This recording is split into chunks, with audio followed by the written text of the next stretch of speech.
2014, ce sont 67% des emballages ménagers mis en marché qui ont été triés et recyclés, soit un peu plus de 3 millions de tonnes de nouveaux matériaux recyclés produits. Du geste de tri de l'emballage par l'habitant à son recyclage, plusieurs étapes sont nécessaires pour trier les matériaux en quantités homogènes afin d'obtenir une matière recyclée de qualité. Pour les emballages en verre, les bouteilles, les bocaux, etc., c'est plutôt simple car ils sont collectés séparément des autres matériaux.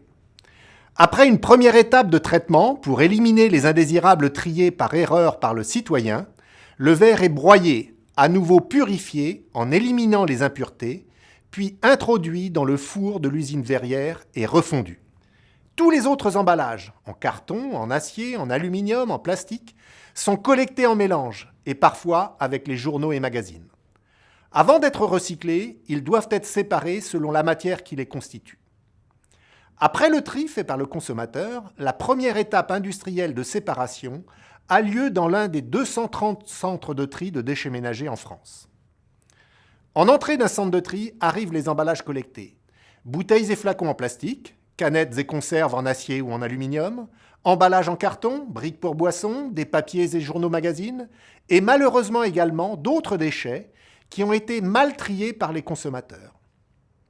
En sortie, les emballages sont séparés en 8 catégories selon leurs matériaux pour pouvoir être recyclés. L'acier, l'aluminium, le carton, les journaux, les briques, le PET clair, matériau des bouteilles d'eau, de soda ou de jus de fruits, le PET foncé, le matériau des eaux gazeuses, le polyéthylène et le polypropylène utilisés pour les shampoings, gels, douches, produits lessiviels et le lait.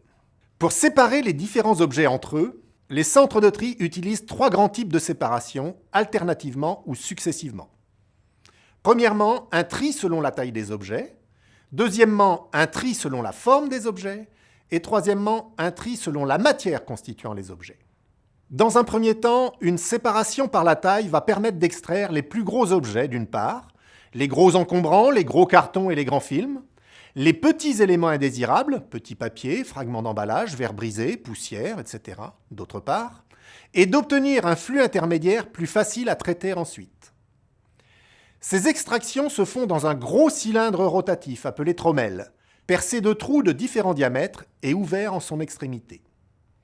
Les gros objets ne peuvent pas passer au travers des trous existants sur la paroi du trommelle.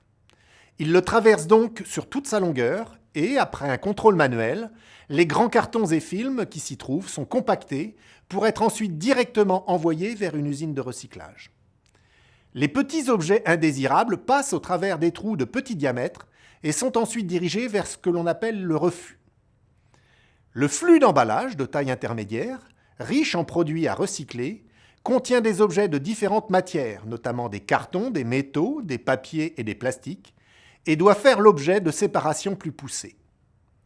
Un tri, selon la forme des objets, va permettre de séparer dans ce flux les journaux magazines, les papiers, les emballages en carton et les briques, d'un côté, et les boîtes de conserve, canettes de boissons, bouteilles et flacons de l'autre.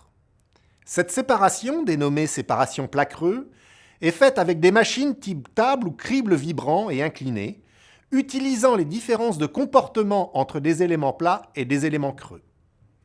Les journaux, magazines, cartons, qui sont les objets plutôt plats, se retrouvent en partie haute de la machine, alors que les bouteilles, les flacons, les canettes, qui ont majoritairement gardé leur forme ronde, vont rebondir et progressivement se retrouver en partie basse. Chacune des deux fractions fait ensuite l'objet d'une séparation des produits selon la matière qui les constitue. Au niveau des corps plats, les journaux magazines vont être séparés des cartons, eux-mêmes séparés des briques. Ces séparations vont être faites manuellement et ou de plus en plus fréquemment dans des machines de tri optique fonctionnant en proche infrarouge. Au niveau des corps creux, des combinaisons de techniques, aimants, tri mécanique, tri optique, permettent de séparer les emballages en acier, les emballages en aluminium, puis de séparer les emballages en plastique selon la résine principale dont ils sont constitués. Pour ces derniers, 3 flux sont produits. Les emballages en PET clair, comme les bouteilles d'eau plate, en PET foncé, comme les bouteilles d'eau gazeuse, et PEHD ou PP, comme les bouteilles de lait ou flacons de shampoing. À ce stade, la séparation dans le centre de tri est terminée. Le résultat, bien qu'encore insuffisant pour que les matières soient recyclées, correspond déjà à un niveau élevé de qualité. Par exemple, pour le PET clair, les balles doivent contenir un minimum de 98% de bouteilles en PET pour être acceptées par les recycleurs. Les matériaux produits sont ensuite conditionnés. Les emballages sont compressés en balles et stockés avant d'être chargés sur des camions et envoyés dans les usines de recyclage. Tout au long du process de tri, des indésirables, appelés refus de tri, sont écartés. Rappelez-vous l'exemple en tête de process au niveau du trommel. Ils représentent environ 15% des flux entrants en centre de tri et sont composés d'erreurs de tri de l'habitant consommateur, mais aussi d'éléments trop petits pour être identifiés ou encore d'emballages imbriqués les uns dans les autres et qui n'ont pu être séparés. Ne pouvant être recyclés, ces reflux sont destinés en priorité à une valorisation énergétique, comme cela existe aujourd'hui dans la majorité des usines françaises d'incinération des ordures ménagères, ou bien sont envoyés en décharge. Revenons aux matériaux triés dans le centre de tri. Leur traitement se poursuit chez les recycleurs. Reprenons l'exemple des balles de PET produites dans le centre de tri. Elles contiennent 98% de bouteilles en PET, ce qui ne veut pas dire qu'il y a 98% de PET dans ces balles. Les bouteilles comportent encore leurs étiquettes, collerettes et bouchons, qui ne sont pas en PET et doivent être séparés du corps des bouteilles.